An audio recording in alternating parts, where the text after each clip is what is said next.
Red Bull aren't new to having their drivers butting heads. A case in point is the Sebastian Vettel and Mark Webber pairing that sparked fireworks every time the two got the slightest bit close to each other on track. Which is why this whole Checo versus Max fiasco isn't something Christian Horner isn't accustomed to dealing with. But will things between these two get even spicier than the one that Vettel and Webber had? Well, let's talk about it then. But before we do, consider subscribing to the channel so you don't miss out on our latest uploads. Now that's out of the way, let's get started.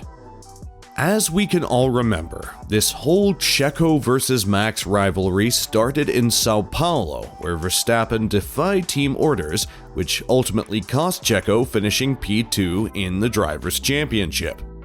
As everyone would expect, tensions rose after the incident, with Verstappen citing that something happened earlier in the season that prompted him to do such a thing. And, on the other hand, Checo would be quoted in the team radio saying, "This shows who he really is." Comparing this to the Vettel and Webber pairing, where it would be Vettel who would defy team orders and overtake Webber to win the race in Malaysia that gave birth to the famous Multi-21 line. On both occasions, team boss Christian Horner and the team received criticism for how they had dealt with these situations. But in a recent interview, Horner would insist that managing the Vettel-Webber duo was much easier than what they have now with Max and Checo. Compared to our current drivers, easy, Horner told Sky Germany when asked about managing Vettel and Webber. They, Vettel and Webber, were a great pair. We had some fantastic times when you look back now at what we did together. We're all a bit older, some a bit bigger. It was incredible, an incredible time for the team, incredible time for these guys, Vettel and Webber. And while Verstappen received a profuse amount of criticism for what he had done in Brazil, Horner would give praise to Verstappen's maturity all season long, which culminated in the team winning both championships. The maturity that he has driven with, he's taken it to another level this year, Horner said. If you look at the Grand Prix he won earlier in the year, the sprint race doubleheader in Imola was spectacular, and the wheel-to-wheel racing in those early races was stunning. He's just kept going, like a metronome. He's kept delivering. The more pressure there was, the more he delivered. And as Checo and Verstappen's relationship has undeniably turned sour after the incident in Brazil, Horner would affirm that the team will be sticking with the Verstappen-Perez pairing until Checo's contract with the team ends. We have a contract with Checo for the next 2 years, and he has made a good step this year. He felt more comfortable in the team at the beginning of the year after joining in that first year during a COVID period. What the partnership of Max and Checo had produced has been phenomenal for us. The 5-1-2 finishes, the Constructors' Championship that we hadn't won for 8 years is a phenomenal achievement, and obviously, given the combination of both drivers and their points contributions, they do have a good relationship. They've raced well for the team, and we've got no reason to see that being any different tomorrow or for the duration of their contractual commitment to the team thereafter.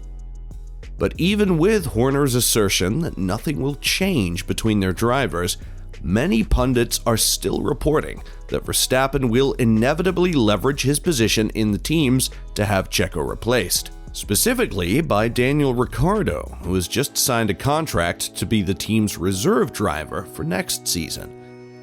As we can all remember, Max and Daniel had a joyous time together, excluding the crash they had in 2018 at the Azerbaijan Grand Prix.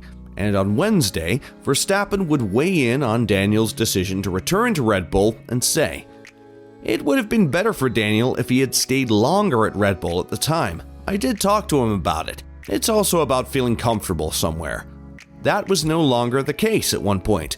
Then you have to look at alternatives and make the trade-off between sporting success and feeling good somewhere. Now Daniel will be reserve driver with us. We don't have to start missing his character in Formula One. Daniel comes across well and laughs a lot in the end. It's not about the laughs, it's about the performance. Daniel has certainly delivered those in the past. But in F1, the rule is that you are only as good as your last race. And as for Checo, the Mexican driver has still not accepted his relegation as the number 2 driver at Red Bull, and would deliver a stern warning to Verstappen and say that he believes that he will have a better shot at the title next year.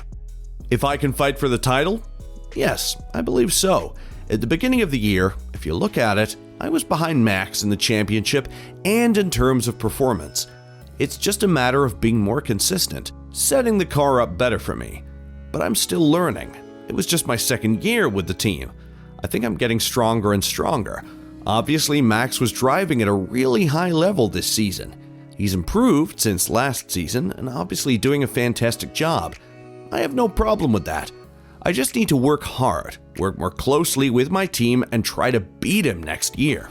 I wouldn't be in F1 if I didn't think I could do it, says Perez. And there you have it, guys. So, will we see Daniel and Max pair up again at Red Bull? Let us know in the comments section below. And as always, don't forget to like and subscribe to the channel if you haven't.